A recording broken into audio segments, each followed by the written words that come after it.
Good afternoon. Welcome, and thank you for coming or for logging in today. My name's Kevin Laird. I'm here with a coworker, Keisha Taylor, from the Federal Retirement Thrift Investment Board, and we're back to follow up on a program we did a couple weeks ago, which was titled "You Can Take It With You." So, for those of you that were here last time, we're following up to answer a lot of the questions that we got during that presentation. And if you weren't there at the first time, we'll just recap a little bit. The point of that presentation was to emphasize the fact that you can take your TSP into retirement. It's really designed not just for saving money for retirement, but for stretching it out and creating a source of hopefully reliable, sustainable retirement income really for the rest of your life. And we spent the program kind of talking in general terms about the TSP withdrawal options and how they could be used to satisfy different financial planning goals, different income challenges. Got a ton of questions, and thanks to everybody that sent in all the many questions. A lot of them were kind of technical, some of them were kind of personal. And so thankfully, we've been given another 90 minutes by OPM to address them here, and hopefully they'll be relevant to more than just the folks that asked the question. So Keisha has done some work to organize these questions into a sort of a hopefully logical order, and she's going to help us go through them. I will mention, is the thrift line number up? He said no. Is that no? Okay. We will be putting up the thrift line number during the course of the program. So we aren't taking questions via email this time around, but I wanted to remind people that the TSP thrift line is active. We've got extra service reps on duty, and you're welcome to call with any, not just now, but anytime, with any of your TSP questions. That number will be on the screen throughout the program. And just also want to mention, the thrift line is not there to provide technical assistance for the webinar. So it won't help to call them if you can't get the audio or have a fuzzy picture or your screen's freezing up.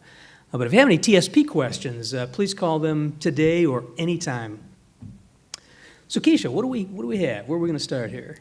Well, our first question is from Linda. Linda has several questions throughout the program, but Linda first asks, if I leave my money in the TSP and choose monthly payments, will the remaining funds in my account still be invested as they are now, or do I get to choose what happens? And is there a safe choice? Okay, well, let me back up a little bit. For anybody that wasn't here a couple weeks ago, when we talk about the TSP monthly payment option, we're talking about essentially what's systematic or scheduled withdrawals from your TSP account. I think of that as kind of the self-directed, I want to retain control and make active decisions kind of approach.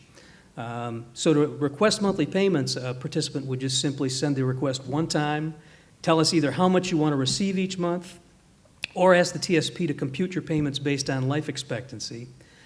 And then we disperse that first payment when we get it, and every month thereafter we disperse another with basically a withdrawal from the TSP account. So for Linda, now she asked if she could change her investments once those monthly payments are started, and the answer is yes. You can continue, if you're receiving monthly payments, to control your account, to do interfund transfers up to twice a month. And the safe question, I don't know if there's a perfectly safe investment, but you can use any or all or any combination of the 10 investment funds. So I think most people are familiar with the G Fund. It is guaranteed to protect your principal. You will get a positive return, but there's no guarantee as to what the rate of return will be. Another one you might be interested in, Linda, is the life cycle fund called the L Income Fund, which is mostly G, but it's actually a portfolio that comprises GF, CS, and I. Those are others in relatively small amounts. So your principal is pretty well protected. There's no guarantee against loss, but it also gives you a little bit of market upside if the markets do well. So again, there's no guaranteed income fund or anything like that, but the G or the L Income Fund would be relatively safe choices. Okay. All right. The next question is from Jim, and he asks, Did I hear that we can only make changes changes to our withdrawal amount once a year? I know that's a big question that a lot of people ask. And Jim, the answer is yes. You can only make that change once a year. Okay. Do changes to your monthly payments have to be communicated to the TSP within a certain amount of time? Yes, that once-a-year change has to come to the TSP during the last calendar quarter.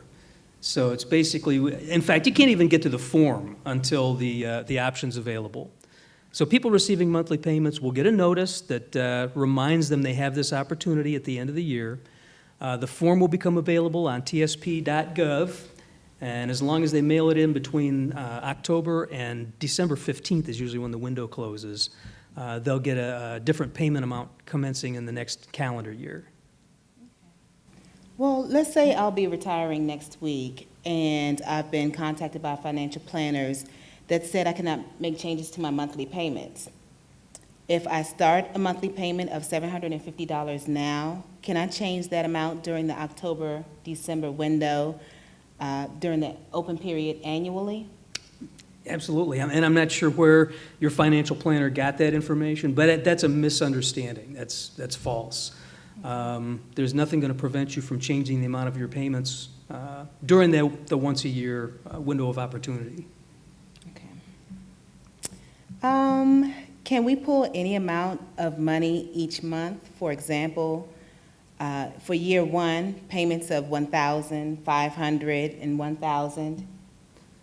No. If I understand the question right, when you receive monthly payments, you'll receive substantially equal payments every month for that calendar year. Okay, so I couldn't have 1,000 one month and 500 and that's No, you can't vary the amounts during the calendar year. Okay. All right. Well, Suzanne asks, when you say you can change from life expectancy to a fixed dollar amount, one time only, do you mean once a year or only one time ever? And I think you may have answered that question, but as you see, there's a lot of people with little finger quotes yeah, in that question. Yes. Yeah, that's literally a one-time only option. Okay. You can change from payments that we are computing based on your life expectancy to payments in an amount that you designate, but you cannot change back. So once you go from life expectancy payments to the fixed dollar, that's the option you're going to have. Okay. And what is the life expectancy age used by the TSP, Kevin? There is no one life expectancy age. Okay. There are actually, in fact, there are a couple of different sort of, now you got me doing the finger quotes. I'm sorry. There are a couple of different sets of life expectancies. And we take those from tables that are published in some of the IRS publications. There's one, for example, called the Uniform Lifetime Table, and that has life expectancies that we use for required minimum distributions, which we'll talk about a little bit later. There's another table called the Single Lifetime Table, which is used for distributions to beneficiaries. What we've done, because the Uniform Lifetime Table starts at age 70 because there's no required distributions prior to then. So we use the beneficiary table up to age 69, and then we switch to the Uniform Lifetime Table from age 70 and beyond. You can look at those. You can see the actual life expectancies in the tax publications at tsp.gov, or you can see the original tables if you would go to IRS publication 590 in Appendix C as in Charlie, and you could look at the Single Lifetime Table and the Uniform Lifetime Table. And your life expectancy actually changes every year. I would expect. Okay. Let me see. We have a question from Rick. Excuse me. On the modeling monthly payment slide, can you explain again the payments? I'm sorry. Can you explain again the payments drop off at the age 70 and whether a payment plan can be set up to avoid this?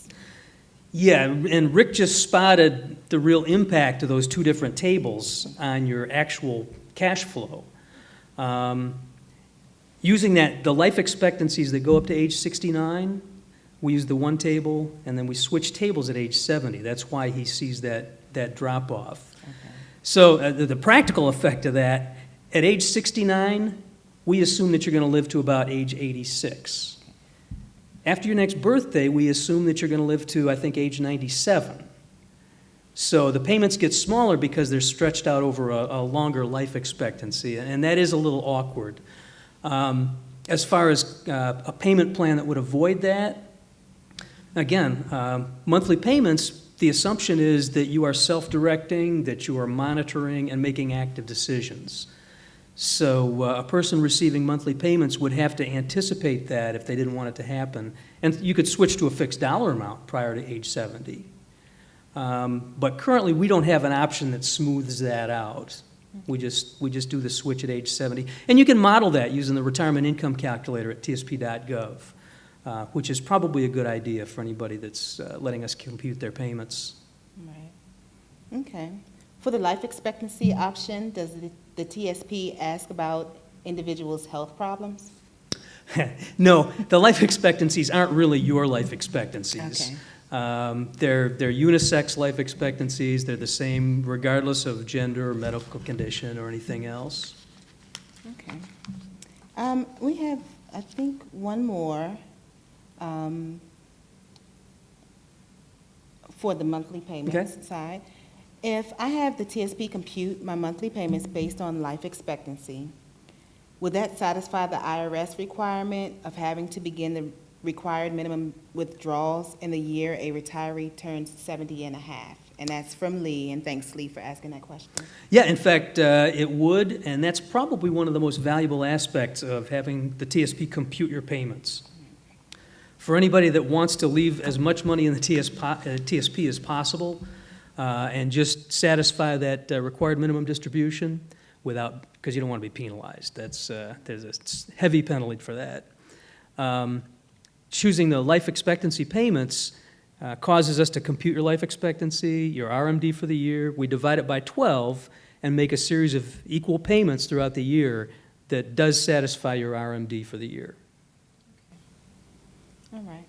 Well, monthly payments are made on a pro rata basis. Could you explain the pro rata rule? Yeah, I saw we had several questions about that come in, and it actually affects your distributions in a couple of different ways.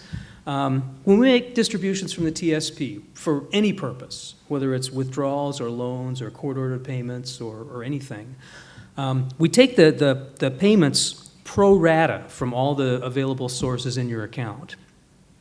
So, for example, if 70% of your money was in the C fund and 30% was in the F fund, and you took out $1,000, well, we would take $700, 70% from your C fund, and 30% or $300 from your F fund. I think that's what I said. Keep me honest. That's a pro rata distribution. It's not equal, it's proportional to whatever was in the account. And I recall we had a couple questions about that as it relates to your fund holdings. You can't just choose to have the money taken from one fund or the other. It's pro rata, period. So what you're saying is if someone wanted money withdrawn from the G fund only or the C fund only, they could not do that? No, you couldn't request that. Okay. You request the withdrawal as a percentage of your account balance, and then that we convert to a dollar amount and take it proportionally from all sources. And that also affects the tax character of your money. For anybody that has a traditional balance and a Roth balance, that pro rata distribution is going to apply to your traditional and Roth balances as well. So if 90% of your money is in the traditional and 10 in the Roth, when you get that distribution, it's going to come 90% traditional and 10% Roth. That one is receiving some attention from the board. We've gotten comments that people would like that to change, and we do have a project team that's studying that to see whether it might be feasible to let people take withdrawals selectively from one or the other. But under the current rules, that is not possible. Okay. All right. Well, thank you for explaining that. I know a lot of people have a misunderstanding about the pro rata rule. And a lot of people have good reason to care about that. Oh, It's yeah. an important rule to understand. Sure. Yep. Could you give a brief explanation of the life annuity option features available with the TSP? We just talked about what we call now you got me doing the finger quotes again, what we call the monthly payment option. And again, when we say monthly payments, we're talking about scheduled withdrawals or systematic withdrawals from your own account. The thing about that is they do require you to accept some risk. If you're managing your account throughout retirement, you're going to have to make investment choices and take investment risks. And you're also going to have to make some decisions or some assumptions about how long you're going to live. We call that longevity risk, because we know nobody wants to run out of money before their retirement ends. We want to make it last. So there's a kind of a probability-based sort of decision-making that goes into that, too. The annuity option is a way to receive monthly payments, to turn your TSP balance or some portion of it into monthly payments without those risks. The annuity option is not so much an account that you manage, it's really a contract. We have an annuity provider, we have a group annuity contract, MetLife is our provider.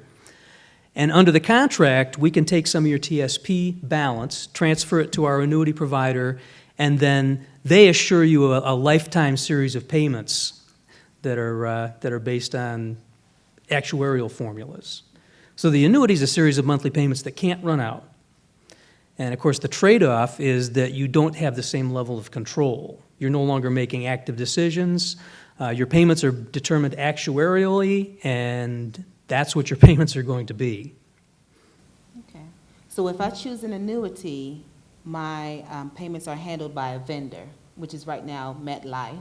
Correct. But if I choose monthly payments, it's handled by the TSP, is that correct? Yes, that's exactly right. Okay. All right. What is the cost of a TSP annuity? That's a popular question, and it's a pretty easy one to answer. I mean, there are no separate fees, there are no extra hidden charges or anything like that. It's really a kind of a what you see is what you get arrangement. Not that annuity providers don't make money, but their costs are built into the actuarial formulas. So if you go to the retirement income calculator at tsp.gov, you can put in the annuity features you're interested in, the amount of money that you're planning to use to purchase the annuity, and some other factors, and it'll calculate your payments, and it'll give you an estimate, and that's what you're going to get. No, there's no separate fees or expenses being charged to individual accounts. Okay, thank you. After you have retired and you select a partial annuity, can you change the amount of the annuity during the next open season? No. Did you hear that, James? That question came from James. He also asks, does the fixed annuity manager withhold taxes? Yes, they do. And I don't know the details of how MetLife does the withholdings. Generally, this is what the tax code would refer to as periodic payments. So I probably shouldn't guess, but I will. I think just like with some of our payments, with periodic payments from the annuity, the assumption is that you're married with 3 exemptions, and they calculate your withholdings based on that. But they also would respond if you submitted a request to change the withholdings, so you could raise or lower or waive the withholdings. That said, withholdings are not taxes. Withholdings are just a down payment on your taxes. So, yeah. But the point being that you can waive the withholdings, but that doesn't lower your taxes.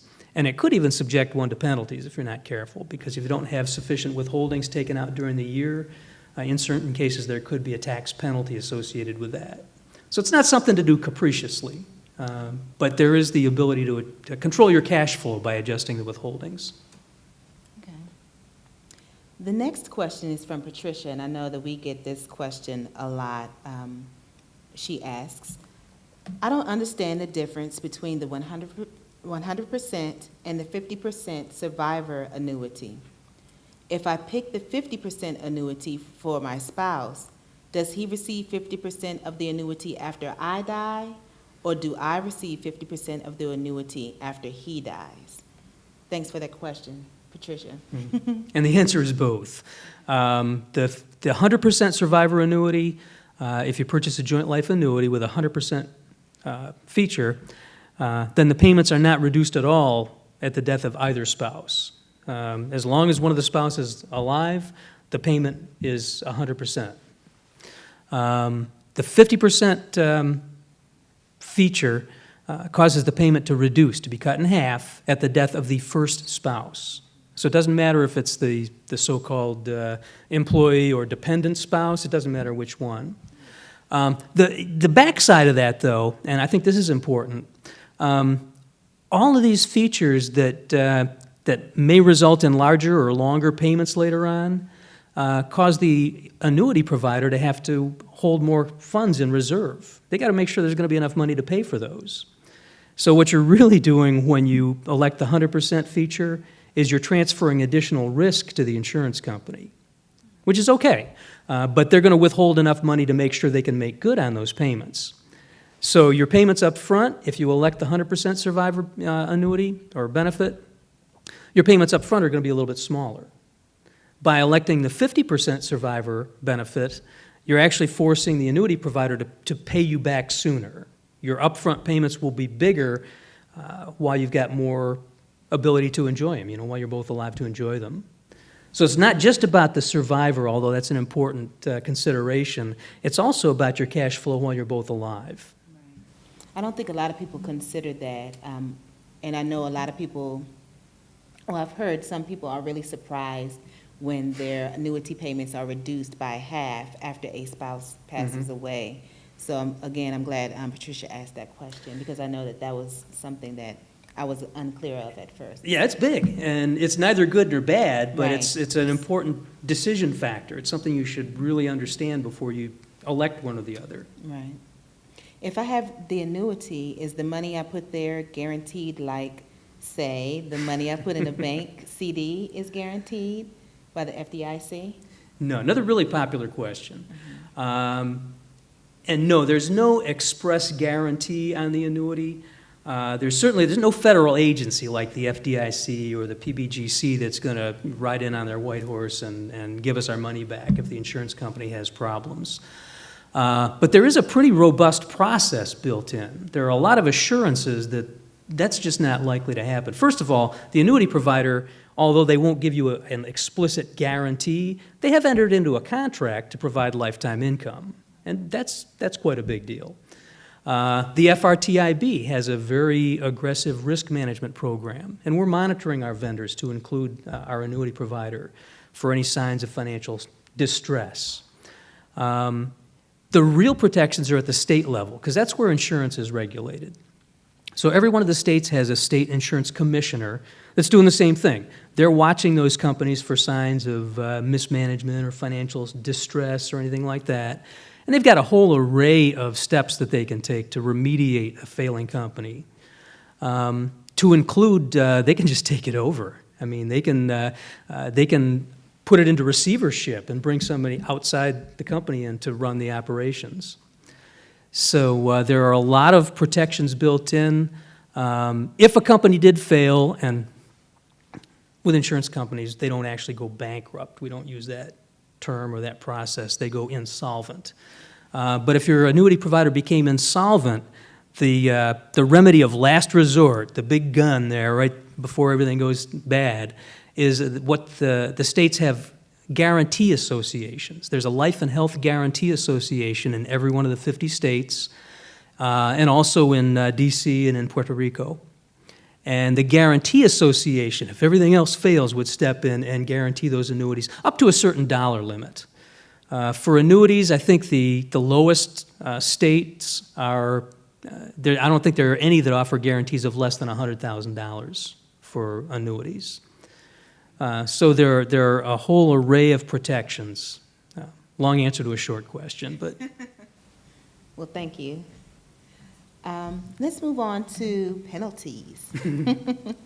Kevin, are there any penalties associated with the different types of withdrawals?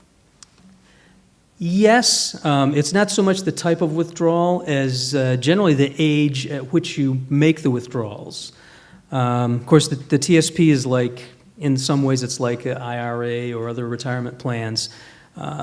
Congress never intended this to be a permanent tax shelter. So there are rules about, you can't leave it in too long, and you can't take it out too soon. Right. And the most common and probably most, I don't know, the easiest penalty to avoid if you're careful is what's called the early withdrawal penalty, or the 10% excise tax on early withdrawals. Are there exceptions to the IRS early withdrawal penalty? I'm glad you asked me that question.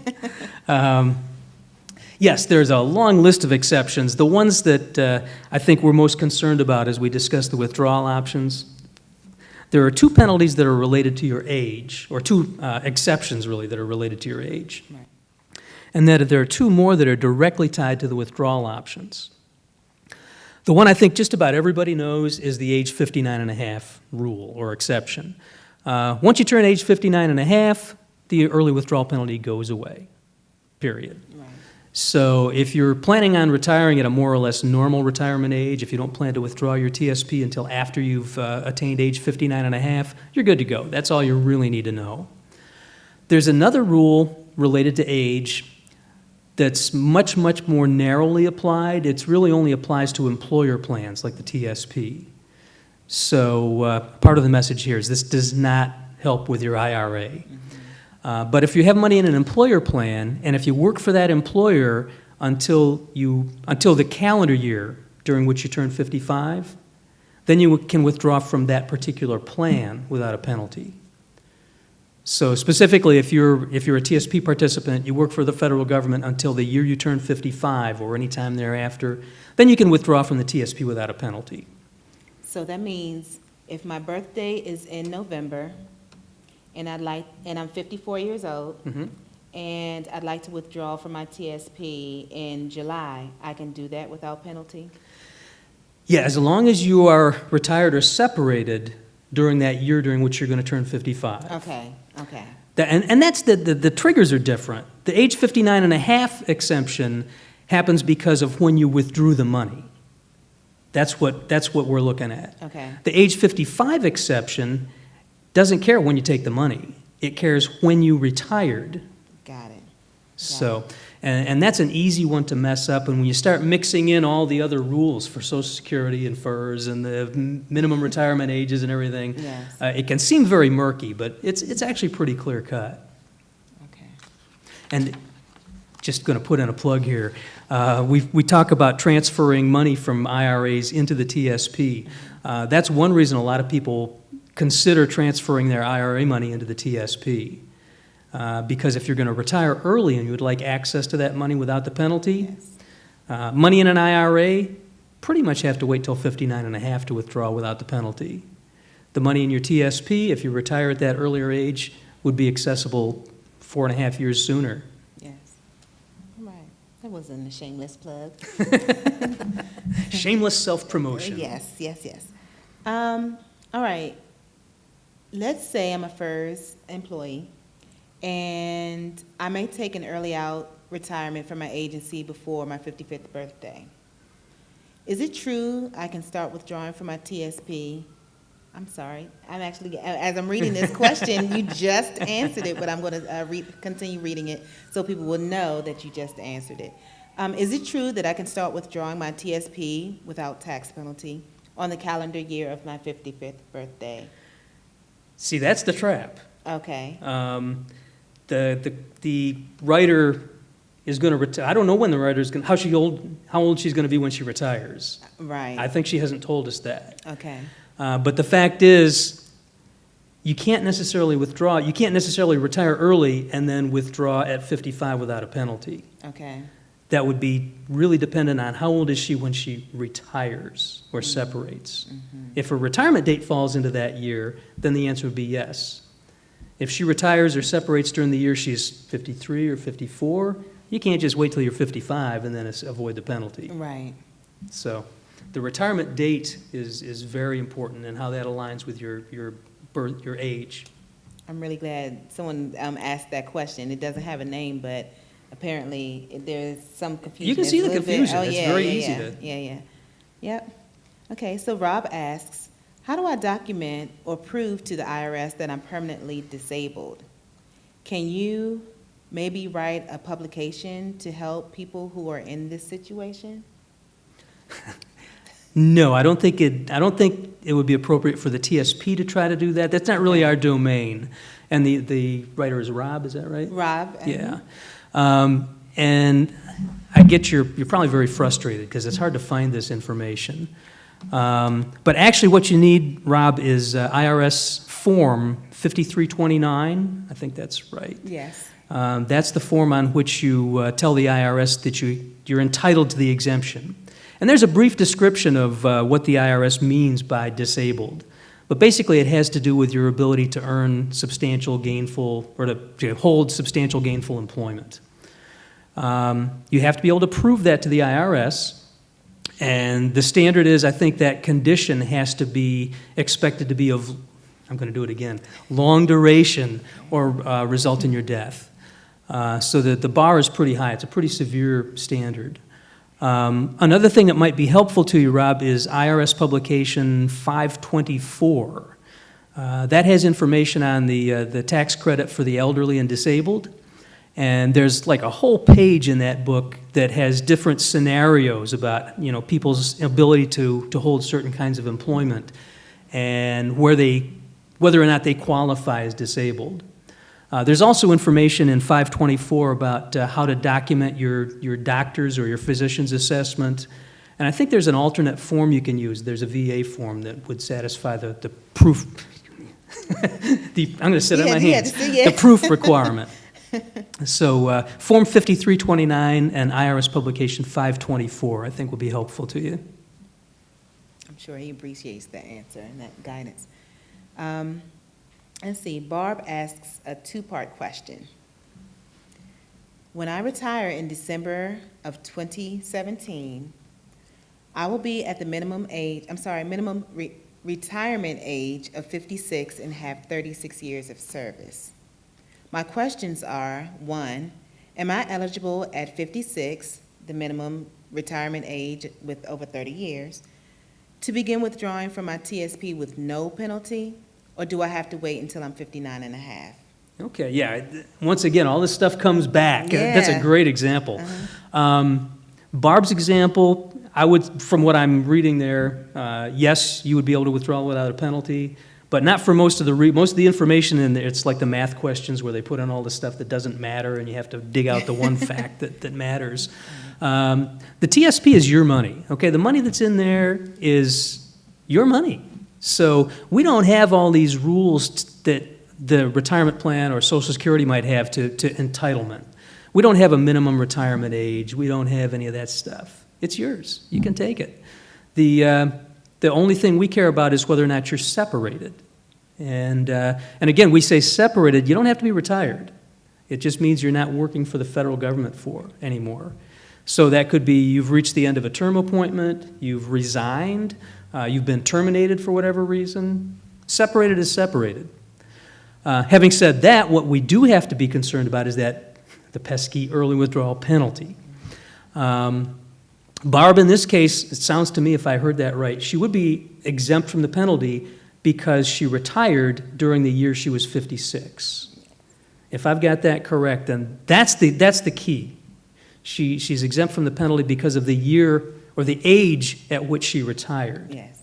Not because she attained a certain number of years of service or any of that stuff. Right. Barbara also like to know, will she have all of the TSP benefits, all of the options, meaning a lump sum, she'll be able to take a lump sum, monthly payments, or annuities. Would all three of those options be available to her? Any and all. When she chooses to do her full withdrawal from the TSP, she can take monthly payments, which would basically, it's like leaving your money in the TSP and letting it come out slowly over a long period of time. She could combine that with an annuity if she wants some additional guaranteed income. And she could take a single payment as part of that if she wants to pull some money out of the TSP when she does her full withdrawal. Okay. And so that means she can have a combination of all three options? Exactly. Okay. It's good to know. Let's see. What options could you take to avoid the 59 and a half penalties, like transferring to IRA, Roth, or other retirement accounts for income between the age 55 and 59? Okay. Can you restate that question? It was a little difficult to read. Would you like me to restate Yeah, it? hit me again with that. Okay. What options could you take to avoid the 59.5 penalties, like transferring to IRA, Roth, or other retirement accounts for income between the age of 55 and 59.5? Okay. Yeah, transferring to an IRA is probably not going to satisfy this person's goals. You could, if all you want to do is transfer the money from the TSP to an IRA, that wouldn't incur a penalty. However, it wouldn't satisfy the income goal, because like we just said earlier, once it's in the IRA, you can't take it out without penalty until 59.5. So transferring it might actually incur the penalty where it wouldn't otherwise be necessary. The other half of that, and I'm glad you brought me back around to this because I was going to say it earlier, there are two withdrawal options that avoid the penalty regardless of your age. So the TSP annuity, which we talked about a minute ago, is penalty-free regardless of the age of the participant. So I could retire or separate at any age. And if I chose to take the TSP annuity, I could start drawing income. Now, that doesn't mean it's not taxable. That just means it doesn't have the additional 10% penalty. Right. So the annuity is penalty-free, and that monthly payment option we talked about where the TSP will compute your monthly payments based on life expectancy, that's penalty-free as well. That one has a little bit of a caveat attached. Because monthly payments that we compute are penalty-free. Monthly payments at a fixed dollar amount that you specify are not necessarily penalty-free. And remember, people have the option to change every single year. Right. So if I were to start, let's say I'm 54 years old, I can't remember the question, but Okay. 54 years old and I retire and start a stream of monthly payments based on my life expectancy. I'm good to go. They're penalty-free, regardless of the fact that I retired young and I'm receiving payments still young. And maybe for the next 4 years that works out just fine, but at age 58 I decide my cash flow needs are a little bit different and I contact the TSP and say, you know what, just send me $1,000 a month. Well, by changing the form of my payment, I lost my exemption to the 10% early withdrawal penalty. So now, not only are my new payments going to be subject to the additional 10% penalty, but the IRS has to recapture the penalty on all the payments I've received. So there's 4 years' worth of income that's now subject to a penalty, probably unnecessarily. So the annuity is a no-brainer. That's an easy one because you really can't make changes. The monthly payments based on life expectancy have the potential of turning on income at an early age without the penalty, but you really want to do your homework. Make sure that you're aware of what you can and can't do to kind of preserve that penalty-free status. Okay, thank you. Anytime.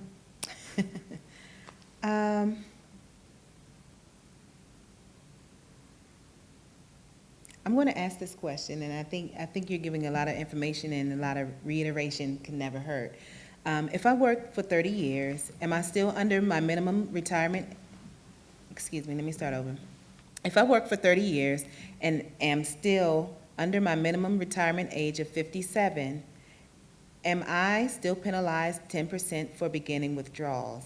And that question came from Shannon, and this is not for an annuity. Okay. Yeah, Shannon would have to be a little careful, just because I don't think she's telling us at what age she's thinking about retiring.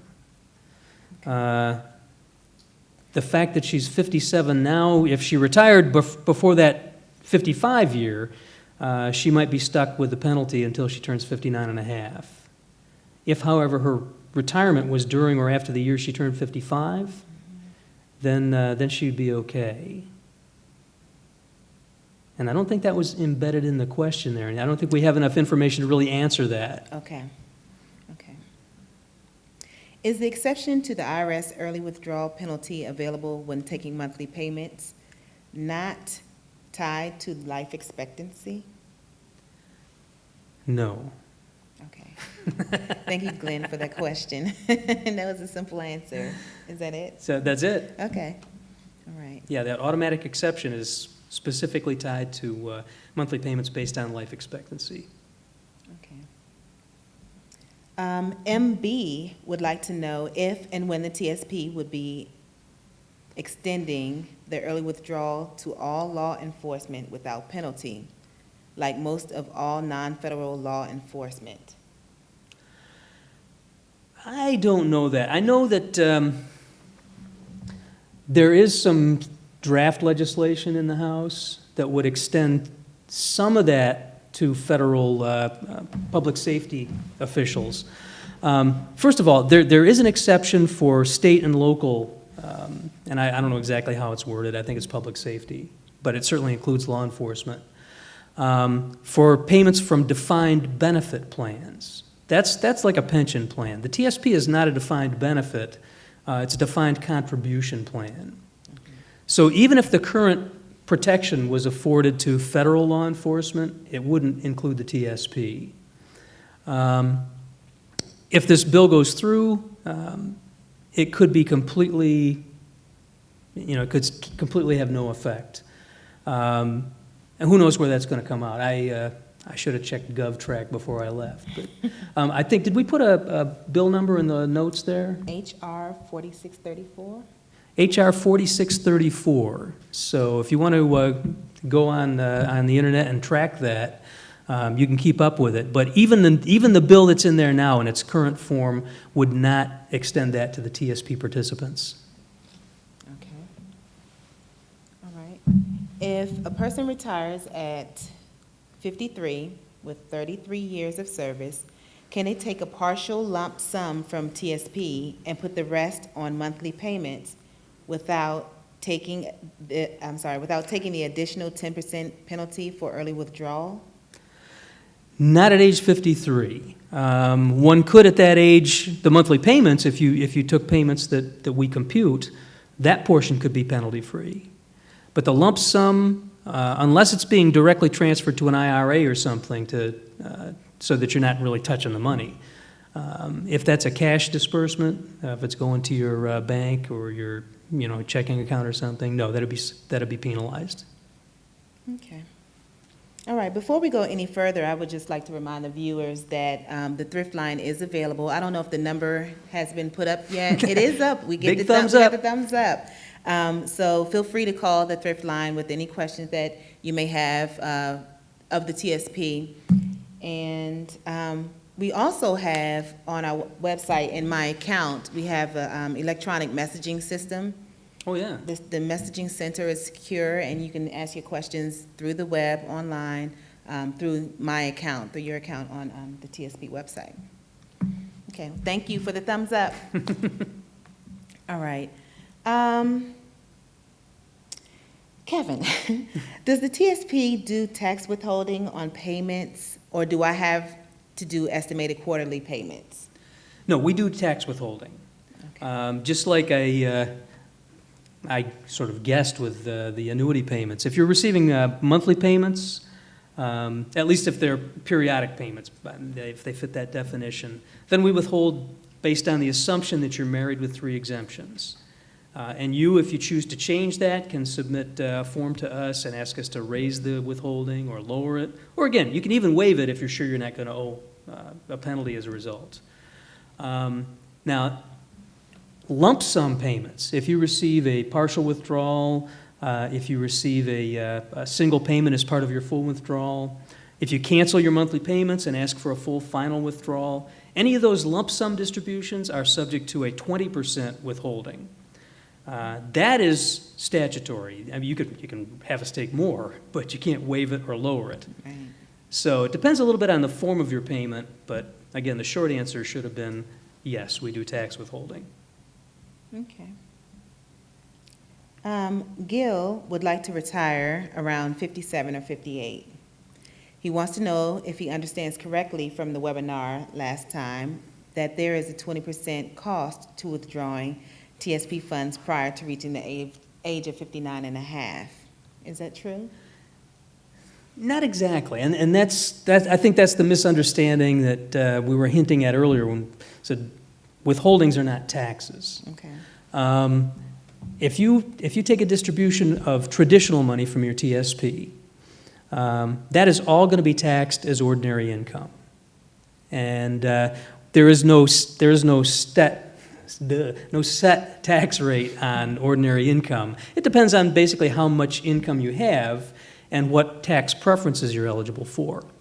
So all we can tell you is that we'll report the distribution, and you have to put it on your 1040 and treat it as any other income for tax purposes.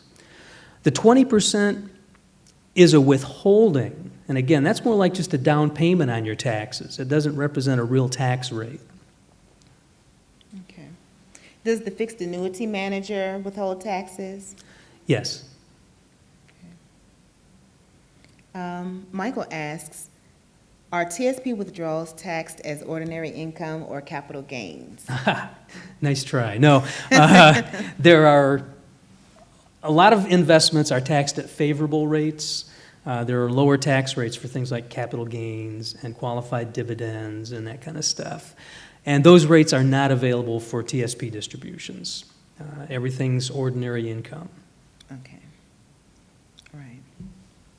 Are there calculators to determine tax rates to help make the decision on how much and when to make single payment withdrawals?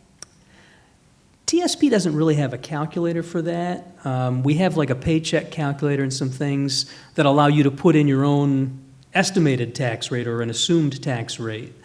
Probably the best tool I'm aware of is at irs.gov. If you go to the IRS website, and I don't even know how to navigate there, but I know if you put in the search engine, withdrawal or withholding calculator, they've got a little calculator that will be very helpful to estimate your future taxes and the rates.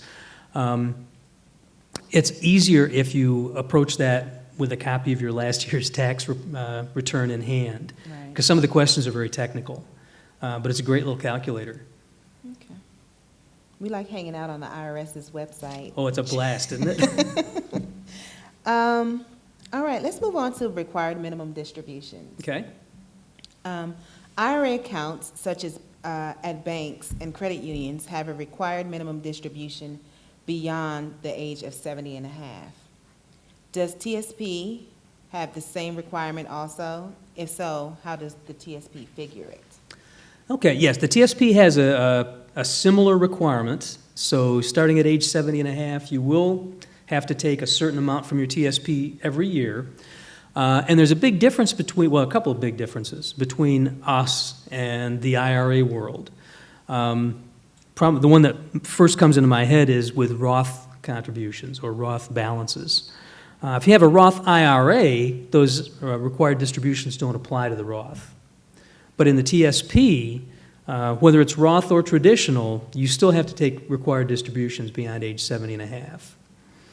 So that's a pretty substantial difference between our plan and an individual retirement account. Okay. All right. If I don't take it before then, what % of my money do I need to withdraw at 70 and a half? It's not really based on a percentage, but you can figure that. We talked earlier about the life expectancy charts. Yes. And so at age 70 and a half, if you haven't done anything else, you have to take an amount as though the account's going to be distributed over the rest of your life. And your life expectancy at age 70, I think, is age 97 and a half, 97.4, something like that. So we calculate that by taking 27 point, is it in the notes, 27.4? It is. We divide that into your account balance, and that amount is your required distribution for the year. Now, if you flip that upside down, I think the reciprocal is like 3.65%.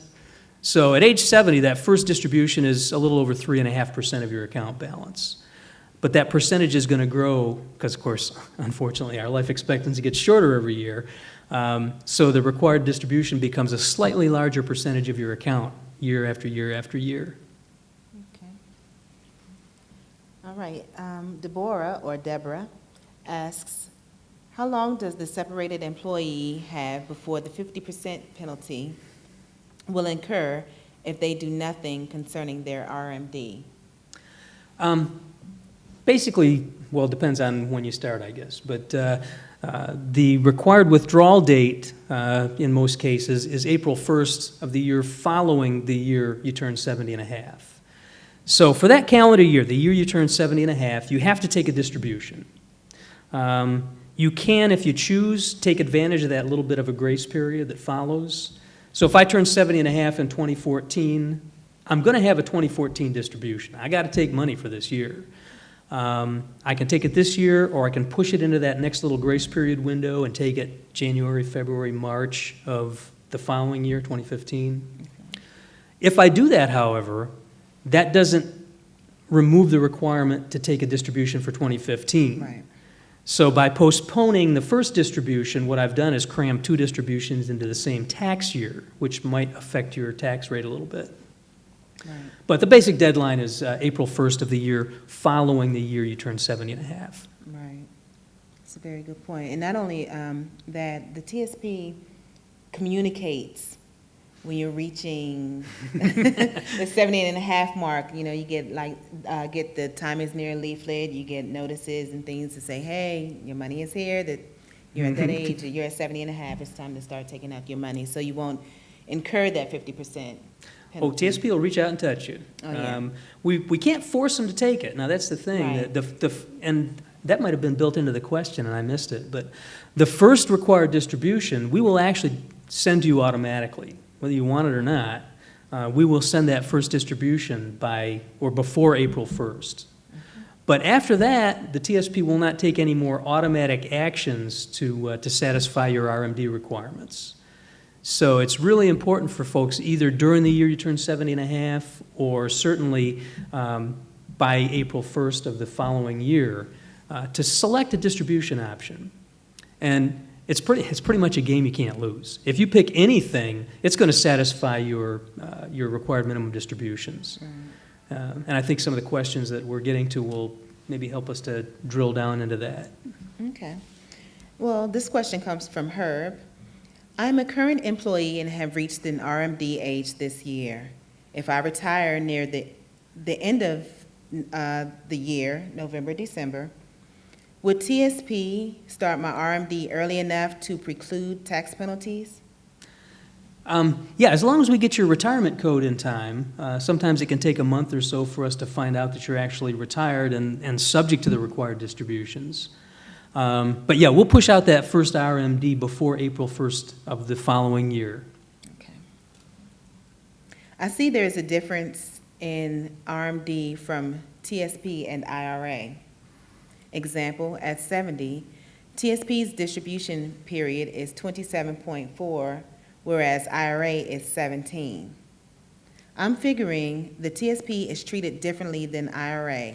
That question comes from Jim. Actually, I think that the distribution for a traditional IRA is also 27.4 at 70 and a half, or 70 years old. The 17-year distribution period comes from that single lifetime table. So if you're getting required distributions from a beneficiary IRA, then the distribution period would be 17 years. And that's not my expertise. I might be getting out of bounds a little bit. But that 17 years is from what's called that single lifetime table. Okay. And so it is a different set of life expectancies there. All right, thank you, Jim, for that question. Also, I have another IRA.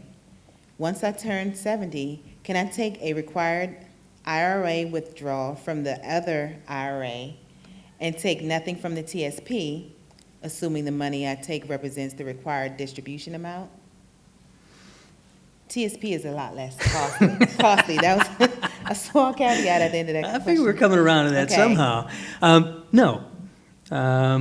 Your IRAs have one required distribution amount. Your TSP has a separate required distribution amount. Now, with IRAs, you can have multiple IRAs. You could have your traditional IRAs spread out among 5 or 6 different custodians, and you can aggregate. So if you had to take $2,000, you could take it from any one or any combination of your IRAs, and nobody cares. But the TSP is not coupled with that. So the RMDs for your thrift savings plan account have to be taken from the TSP. Now, having said that, and having noted that obviously you know the TSP is a more cost-efficient place to have your money, you could always just transfer those IRAs into the TSP and take the RMDs for shameless self-promotion. Just take the RMDs from the TSP. But that's not advice. That's just, an observation on my part. Good input. Can you leave your money in the TSP after 70 and a half? If so, would mandatory distributions come from the TSP? We all know the answer. Yes and yes. You can leave your money. These required distributions are not going to make you pull all your money out at once or even over a short period of time. Those life expectancies, if you follow the trail, they take you all the way to like age 115. So the idea is not to make you take all your money out. All the IRS is trying to do is their job. I mean, they have to collect revenue, and they can't do that until we take distributions, start taking money out. So it'll force you to start receiving a stream of income, but most of your money will still stay in the TSP, and you don't really see the balance dramatically decline until into the mid-90s. Wow. Okay. All right. I think this is an excellent question. And all of them are excellent questions because I'm actually learning some things too, hearing your answers. Is the 70-and-a-half-year rule for withdrawals only for retirees, or does that rule also apply to active employees? No, I'm glad that came up because the required distributions from an employer plan don't start until you separate from the employer. And can I put in another plug here? Step away. I work for the same people you do. It's another reason some people might consider moving IRA money into the TSP, because your IRAs don't care whether you're working or not. Those RMDs start at 70 and a half. But if you're inclined to work longer and you want to let your money continue to compound and grow, savings in the TSP don't have to be distributed until after you separate. Yes. Thank you, Denise, for that question. I thought that was a really good question. This next one comes from Brian. What if you just want to take out an amount over time that reflects gains in the account and maintain the balance? Is this possible? My goal is to maintain the balance I have when I retire, or even allow it to grow. Well, Brian, you said, right? Brian. You can sort of do that, but it would be a manual process. I mean, we don't have a distribution option or a withdrawal option that allows you to just take the interest or the earnings. You could sort of manually approximate what that's going to be and set up monthly payments where you just take, roughly the amount of growth. But only until you hit RMDs. Once you reach age 70 and a half, the RMD formula is going to tell you how much you have to take. And again, over time, it's a larger and larger, progressively larger percentage of your account balance. So sooner or later, that RMD formula is going to force you to start spending down the account. Okay. All right. I'm assuming the RMD is based on IRS rules. Will the TSP be providing that amount information to the recipient, or should the TSP recipient be sure to check the amount each year to be certain they are withdrawing the minimum correct amount? No, we calculate that amount, and it is recorded in your account. The participant service reps at our call centers can tell you what your RMD is. And once you've selected a distribution option, that's pretty much all you have to do. For example, we mentioned that if you're getting monthly payments that we compute your RMD for the year and then divide it by 12 to figure out your monthly payment amount. We didn't talk about monthly payments at a fixed dollar amount, but we're still tracking your RMDs. So if you're receiving monthly payments in an amount that you selected, and at the end of your 12th payment, when you get that last payment, you haven't fully satisfied the RMD, we'll just cut you a 13th check. We will send a supplemental payment to make sure that your RMD is satisfied. Okay. And the same thing, the annuity, if you choose the annuity option, that by definition satisfies the RMD. Okay. Good. I am 63, and I plan to retire in a year when I turn 70. and need to take a required distribution amount. Would a permissible option be taking that required amount and having the TSP withdraw some portion for taxes and the rest for me to divvy up among the kids? Same thing for next year with the new required withdrawal amount. Can I call you Dad? Yeah, that's permissible. The only restriction, because we will take the RMD and pay that out to you, and we will report the whole distribution as taxable income. Once the RMD is satisfied, nobody really, it is your money. So if you want to give it away, if I understand the question right, if you want to divvy up that money and give it to the children, that's none of our business. The only thing you can't do with an RMD is roll it into an IRA.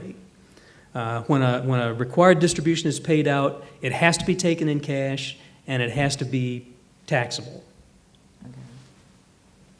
Okay. I think they were just asking if they were getting an RMD, could they take out more for Okay. taxes or to give to their children? Sure, yeah, if that's the question. You don't have to take just the minimum. Okay. All right. Once a person is over the age of 70 and a half, you can't really just take out the amount, I'm sorry. Once a person is over the age of 70 and a half, you can't really just take out the minimum amount of $25. You must take out the payments that meet the yearly required minimum distribution. Isn't that correct? Corrine asks. Well, literally, you can just take $25 a month. And a lot of people do that. We have folks that would prefer not to deplete the account. They'd like to keep their money growing as long as possible. Now, $25 is our minimum. That's the smallest monthly payment you can take. We can't reduce them to zero. But you could take payments of $25 a month, and at the end of the year, just count on the TSP to send you that 13th supplemental payment. Yeah. So, yeah, Corinne is right. By the end of the year, you will have to have taken your entire required distribution. But you can take it in 12 small payments and 1 supplemental. I saw that yesterday when I was reviewing statements. Ah. I couldn't understand, but now I do. Okay. Yep. Can I take a withdrawal of $25 per month, but every year the TSP sends me an additional check of about $365? Why do they do that when I don't want to take out more than $25 per month? See, and there you go. We just saved that person from a fine for not taking the whole RMD. I guess she doesn't like it. A lot of people, we get a lot of nice comments about that. People call it their Christmas bonus. They like that supplemental payment at the end of the year. Merry Christmas, Jane. That question came from Jane. All right. Let's see. Let's go to single payments. All right. I have questions on single payments. Can you take sporadic as needed payments, not monthly, once or twice a year? No, and that's probably the biggest challenge with taking income from the TSP. You can take, and we didn't talk about this in the last webcast, you can take a partial withdrawal, a lump sum, prior to starting your income distributions. But that's a one-time option. You get a second crack at it when you take your full withdrawal. You could take that single payment in conjunction with starting monthly payments or buying the annuity. But having done that, there are no more like ad hoc withdrawal kind of options. The TSP is really designed for that regular sustainable income.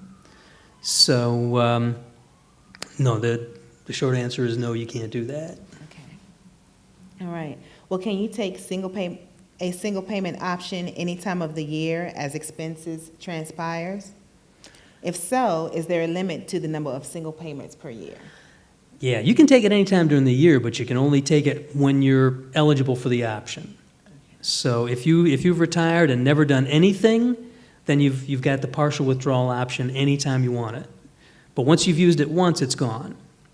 And once you've taken your full withdrawal, you can't come back and say, hey, I never took the partial. Can I do it now? Okay. One-time lump withdrawal. Does the withdrawal need to be done immediately upon retirement, or can you wait for months or years? You can wait for months or years. You could retire at a very young age, maybe in your 50s, and you don't have to call, you don't have to write, you don't have to do anything until, once again, those pesky RMDs start at age 70 and a half. Anytime between your separation date and the beginning of your required distributions, you can execute your withdrawal option.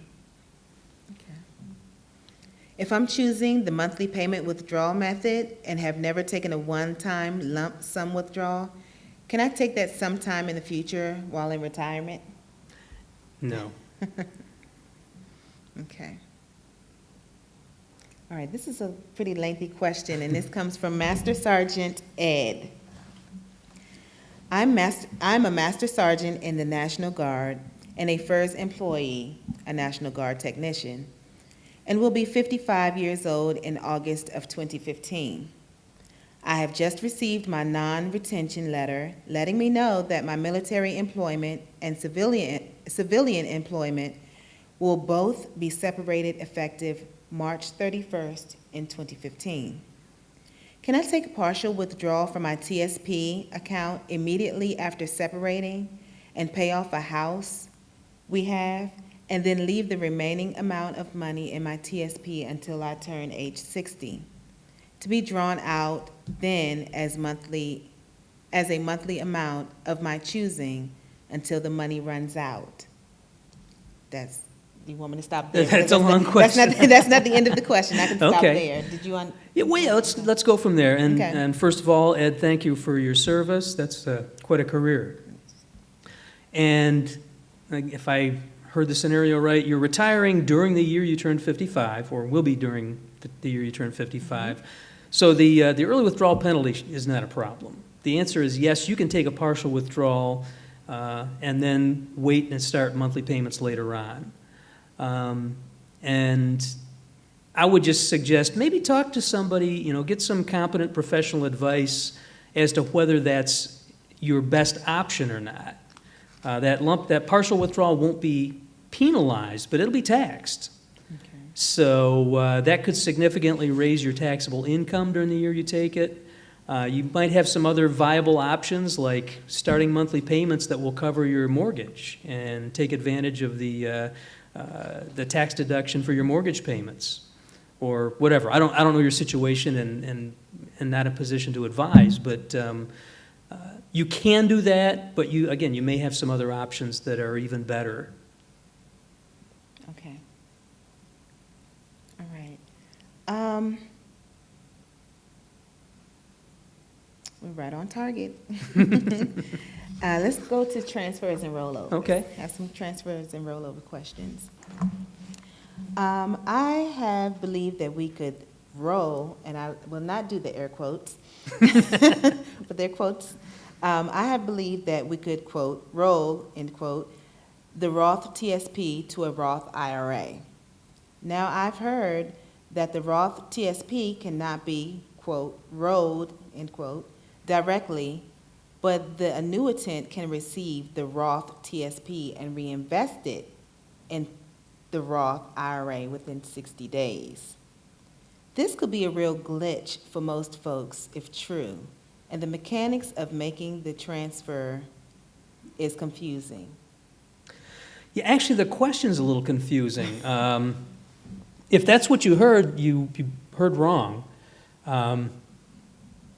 Because you can directly transfer money from your traditional and or your Roth balances into traditional and Roth IRAs. So there is a mechanism you can do that directly. Maybe the question has to do with, we don't have a separate transfer option. In order to roll money or transfer money out of the TSP, you have to exercise your withdrawal option. So you withdraw the money, and as part of the withdrawal, you specify that the money is to be transferred to your Roth IRA, for example. So I'm not sure if that's where the confusion comes in or not, but there definitely is a direct transfer option when you withdraw money from the TSP. Okay. All right. What are the legal protections an employer account? What are the legal protections in an employer account that were indirectly mentioned? Oh, yeah. That's when I was trying to sell transferring money into the TSP. Okay. And one of the things, because we're an employer plan, you have additional protection against garnishment or attachment or levy. We do have to honor certain court orders for like divorce or separation. We do pay out for IRS tax levies. But you have a lot more protection against creditors with money in an employer plan like the TSP. And another example, the TSP account can't be used as part of your bankruptcy account if you file for bankruptcy. Okay. All right.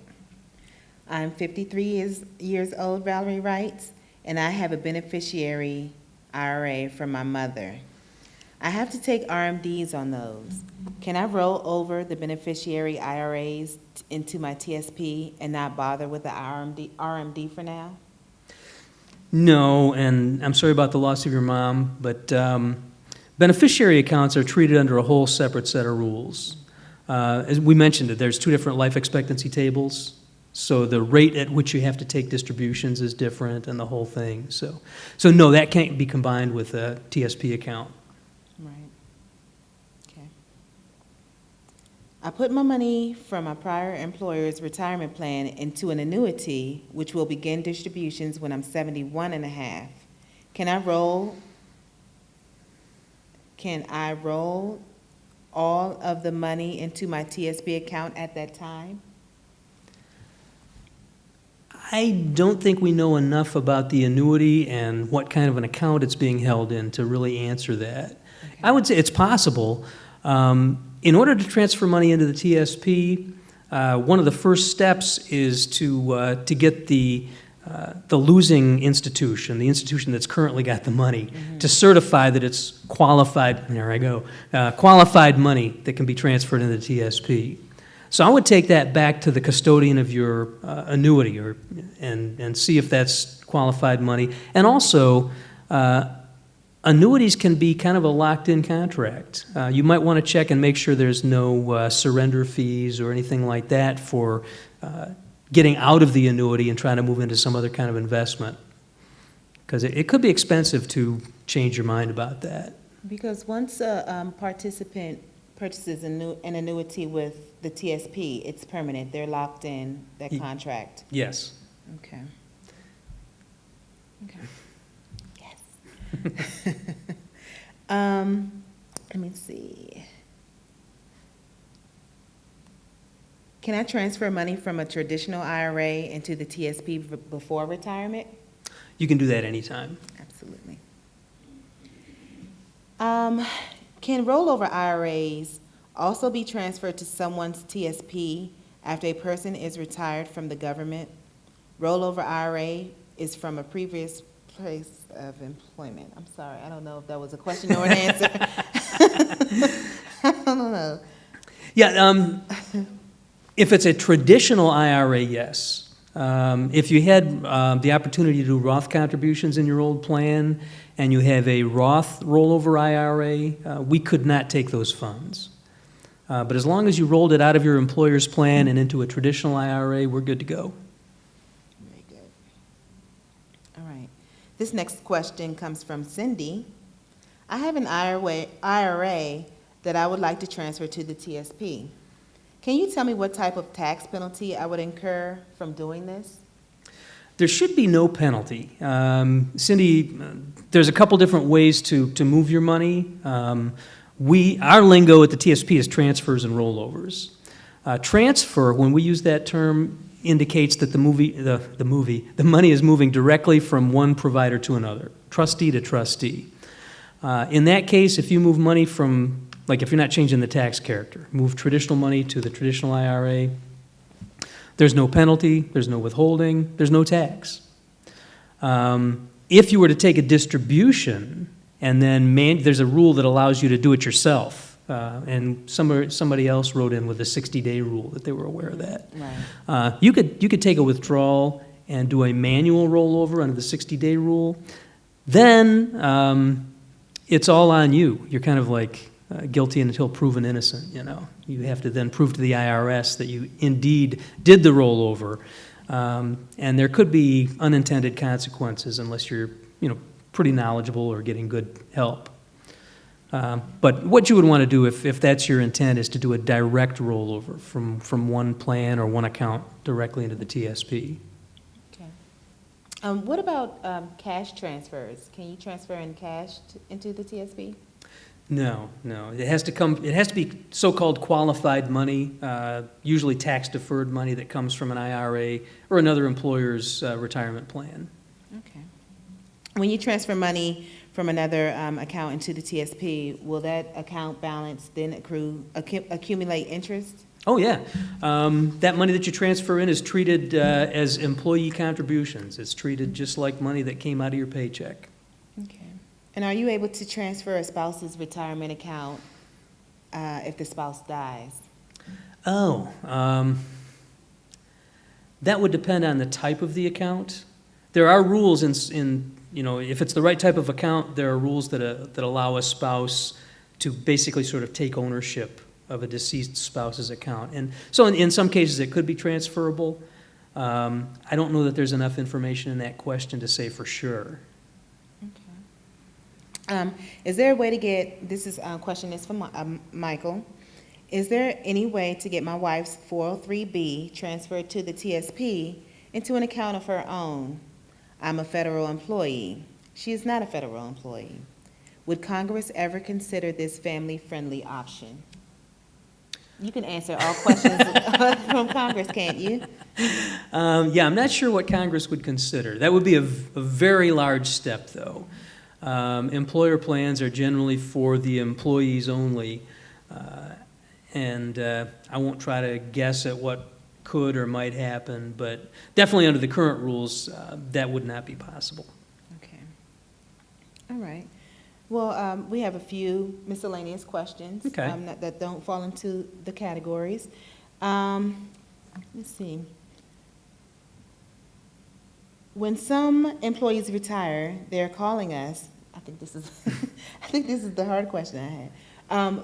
When some employees retire, they're calling us because they cannot access their TSP. The TSP indicator is not being sent to the TSP office. Why is that? Okay. Yeah, there's a little data element. We call it an employment code. It's really more of a separation code. But when you separate, your employer or your payroll office has to transmit this little code to us that says you are in fact separated. If all goes smoothly, that generally takes about 30 days after your actual official retirement date. And I think it's part of the process of closing out your active duty pay account. So at best, it's probably going to take a month after your official retirement date for the TSP to be notified. And I'm sure there are cases where it gets held up longer than that. But that's what they're talking about. Okay. All right. Harry writes, I see it takes up to 8 weeks for the TSP to process benefits disbursement once notified by OPM. What is the average length of time for OPM to notify the TSP of a retirement? Okay, sounds like the same question. Right. And if all's going right on schedule, it's about 30 days. If it takes 8 weeks, that's exceptional. That would be something you'd want to stay on top of and make sure that you're pressing your employer or your payroll office to get that code sent to us. The other part of the question, how long does it take TSP? Our normal processing time for withdrawals is 7 to 10 business days. Okay. So if we have the code, from the time we receive your withdrawal request, about a week. Okay. Can you take your TSP, government retirement, Social Security, and VA annuity all at the same time? Sure. They all have separate eligibility requirements. But if you're eligible for all those benefits, I want to be you. And yeah, you can take them all simultaneously. Okay. Is there any possibility that playing with the withdrawal wizard, calculators, etc., could accidentally trigger the TSPs to closing and withdrawing from your account? No, don't be afraid. All the wizard does is populate the withdrawal form. It helps you fill out the form. You still have to sign the form and have it notarized and send it in for that to trigger any withdrawals. So You can play all you want, and the calculators, you don't even have to access your account to use the calculators. So if you're modeling payments or trying to get an annuity estimate or something, you can do that without fear of unintended consequences. Okay. Does the TSP take prospective money from my account to manage it, like other management accounts? Sort of. Obviously, we can't run the plan for free. So we do take, and we don't get any appropriated funds. We don't get any tax dollars to run the plan. So everything we do is financed from a little bit of money that we carve out of the investment returns from the plan. Okay. We are very transparent about it. If you take a look at your annual statement from last year, you'll see on I think the bottom of the last page, just exactly what it cost you to invest in each of the TSP funds. And you won't see it as a separate stream of income. We don't take there's no expense charge or anything like that shows up separately. It accounts for a very slight reduction in the investment earnings. So it really reduces the share price by just a fractional amount. Just for example, last year the cost of being in the TSP was 0.029%, or 29 thousandths of 1%. Yes. So, yes, we are charging you to operate the plan, but way, way less than any other plan that I know of would be able to do. Yes. Okay. Maureen asks, may I continue to add money to my TSP account after I quit working? I plan to quit working at age 62 and not take TSP withdrawals until age 70. I know that this is a popular question. Mm-hmm. Yeah, and the answer is sort of, I guess. You can't just send checks. You can't send money. There are very few ways you could add money. But if you did have a traditional IRA or 401k or something from another employer, you could do transfers in from these other retirement type plans. Okay. All right. A few more questions before we wrap up. Can I transfer my capital gains exemption from my home sale to the TSP? Is that the whole question? Yes. No, I don't think so. Okay. Let me see. Can retirees have their lump sum payment of unused annual leave go directly to their TSP account? No. There's been talk of that. Was it 2 Congresses ago? There was some talk about that. But I'm not aware of any initiative right now that would allow for that. And actually, when it came up, it was not unused annual leave. It was payments for unused annual leave. Oh. And, of course, when do you get paid for your unused leave? It's not every year before you use it or lose it. Right. It's generally only at the end of a career. Right. So even when it was sort of on the table, it was a very limited option. And the money that would have been transferred in was still subject to the contribution limits. Okay. So Okay. I'm not aware of any, if there's ever been a real big initiative to turn that into a moneymaker. Okay. Someone must have heard it, though. All right. If you took out a loan sometime in your federal career and paid back the loan, when you retire and you want to start taking withdrawals, are you able to do a mixed withdrawal option versus a single withdrawal? Mm-hmm. Yeah, your loan history won't impact your ability to withdraw at all.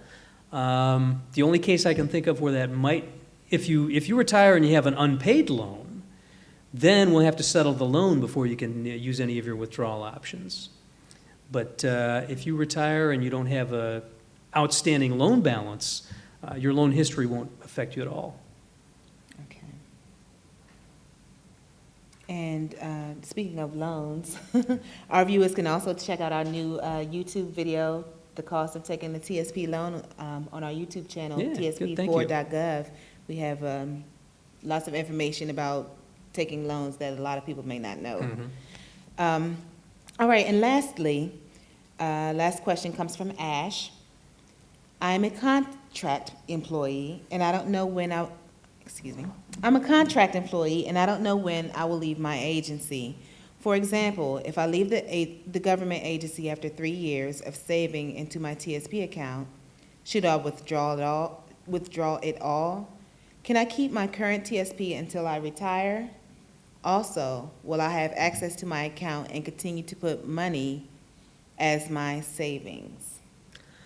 Well, the answer to the last question is no. Again, you can't just write it as a check or use it for regular savings. As to whether you should keep your account open, I think it would be valuable to keep your account open. You may, over time, find that you have savings in other employer accounts or IRAs. You could always use the TSP as a kind of a melting pot for your other savings, other retirement savings over time. And in worst case, if you never add to it, you've still got money in the TSP that's growing at probably a little faster than it otherwise would because of the low costs. There's just not as much drag on your investment returns when you're not paying those higher expenses. Right. Okay. Well, those are all of the questions that our viewers asked, I think, last webcast.